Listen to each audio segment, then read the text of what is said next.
After telling illegal migrants who are complaining about their housing conditions in the UK to F off back to France, Lee Anderson MP is refusing to apologise. He's refusing to surrender to the mob rule mentality and cancel culture, and this is the right thing to do. Whether you agree with the tone of the language that Lee Anderson used or not, you can't bow down. You have to explain, and you have to actually stand and defend your own position. So, Lee Anderson obviously yesterday mentioned that he's completely frustrated with the situation with illegal migration and the border crisis. He even lashed out at the government itself, and we're going to get to that in a second.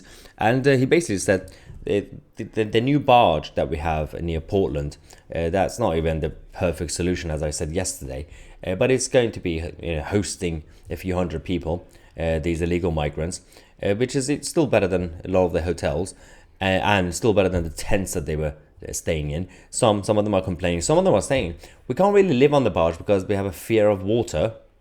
Okay, how did you get here from France? On a boat? Okay. Now they're saying, well, now we're traumatized. And as I say, yes, the best solution is to send them back to France. And if they truly have the fear of water, they're not going to get on a boat anymore, right? That's a perfect solution. So that's happening. But Lee Anderson was interviewed by Nigel Farage on GB News about his comments. And Nigel asked, do you regret those comments? Are you going to apologise? This is what Lee Anderson said. Lee, not for the first time, you have caused total and utter outrage. I listened to the Today programme on the BBC. They were barely able to control themselves because you've told illegal immigrants to F off back to France if they don't like going on the barges, the Bibi Stockholm, in Portland Harbour. Lee, you know, all of us at times in life go a bit too far, and we need to admit perhaps we've made a bit of a mistake. Are you apologising for the words you've uttered? No. Do you not think the use of the F word in this context was perhaps bad taste? No. I'll tell you what it was, Nigel. It's born out of frustration. It's born out of me being absolutely furious. Not just me that's being furious, my constituents and millions of people up and down the country, and I guess including yourself in this as well. They're furious, the fact that these, and I hate the word asylum seekers because they're not, they're illegal economic migrants that are coming over in their thousands there, and they're being enabled by these charities. And the nerve of it, Nigel, I've been to Calais. I've seen these migrants living in one-man tents, living in absolute squalor.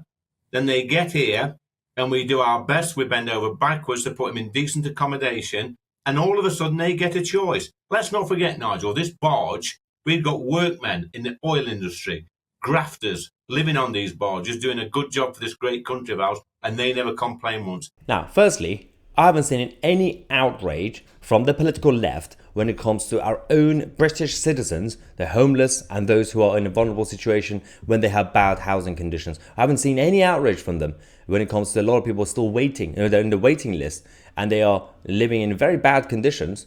But no, we don't really mind. But we have to care about the illegal migrants who could have stayed in France or any other place in mainland Europe. But there's also a lot of people who actually would say, well, Lee Anderson is right, but he's still part of the Tory party. He's the vice chairman of the Tory party. It's his government that's been in place that did all these things. The one good thing about Lee Anderson is that he's very honest and he's straight talking. And he actually admitted, said, yeah, I'm also blaming my own party and my own government. I'm not going to make any excuses. We've got lots of tough talk, and yet, let's be frank, let's be honest, it's your government, which you've been there in the Commons since 2019. You have overseen this total failure. And you may use the F word, and Suella may talk about life sentences for dodgy solicitors. But isn't the truth of it, your party has completely and utterly failed everyone? Listen, Nigel, I'm not going to sit here and make excuses to anyone. This is out of control. We're in power at the moment. I'm as you say, the deputy chair of the Conservative Party. We're in government, and we have failed on this. There's no doubt about it. You know, we said we're going to fix it. It is a failure. Look, we have got policies in place, and I know it's a bit hard for the British public at the moment to to actually, understand what we're trying to do with the Rwanda flights and the changing legislation, the illegal migration bill. And it seems very slow. It's cumbersome. We're up against it, Nigel. Let's be honest. We've got the lefty lawyers. We've got the human rights campaigners. We've got the charities. Everything's against us. But no, I'm not making excuses. It's slowing us down. If the whole of Parliament was behind us in this, I'm sure this would have got through by now. But look, I'm not going to sit here, Nigel, and make excuses. It makes me sick every time I see a boat come across the channel. It makes me furious when I see them put in hotels and on barges. And I've been contacted tonight by a soldier, an old soldier that served in Ireland in the 70s. And he told me that he was 19 years old in Northern Ireland and they were cramped in these barracks. They couldn't leave for 20 hours a day and they weren't sure whether or not they was going to come home alive. Now, if we can treat our own soldiers like that, then these migrants need to look up and think this is a great country. I get the point. The Napier barracks in Folkestone in Kent were good enough for national servicemen, but not good enough for those that cross the channel. That's also a very good point that's been mentioned a couple of times about a lot of other people who had to tolerate certain conditions and they didn't complain about things because that's just part of life. Not everything can be easy. I mean, it would be nice if life was easy, but it's not. But the second point is the political left, who for years, decades, have been saying we need more normal people, more ordinary people, not really just polished career politicians. We need them in the House of Commons to represent the face of the nation. And then now they're going out there attacking Lee Anderson for his language and for his just attitude in general, saying he's basically like a thug, he's like a commoner. But you wanted that. That is a normal representation of a lot of people in this country. You wanted a variety of representation. This is what it is. It's because the mask is slipping now. The political left don't want normal people, if they're not socialist, because they actually want that robotic, polished, elitist political leaders that they've had the whole time. All the political heroes of the left have always been champagne socialists or rich or basically powerful. They were not from the corners of the plebeian areas that they were claiming to support now. We are the dirty plebs. They don't want us in power. They want our vote, they want our money, but not our voice. So we have this, and then Sky News decided to basically do a rebuttal. They do their own version of the reporting, let's just say.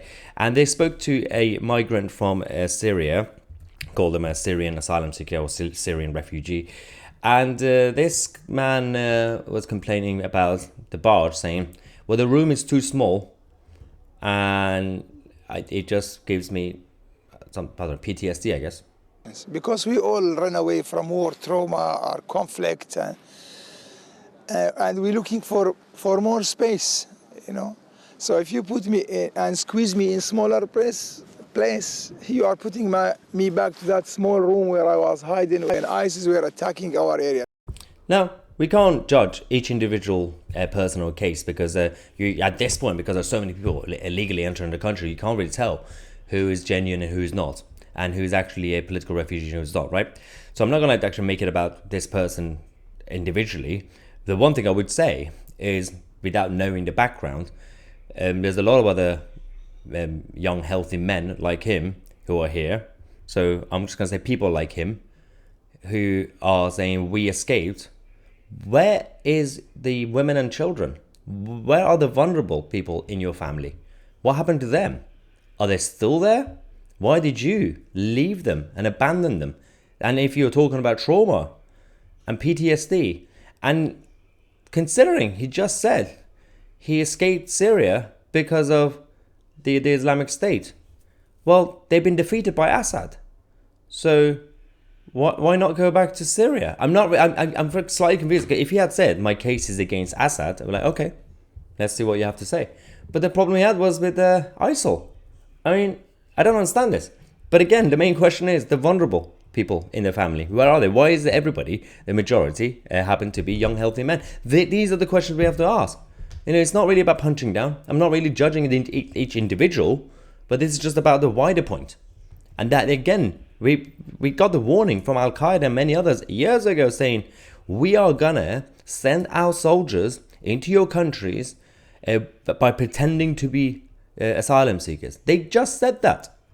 And we're still basically going out there. A lot of the people in this country, the political left, they went to Portland when the coaches arrive to get people to get on the boat, saying they're on the barge with welcome signs and flowers saying refugees are welcome here. But you don't know who these people are.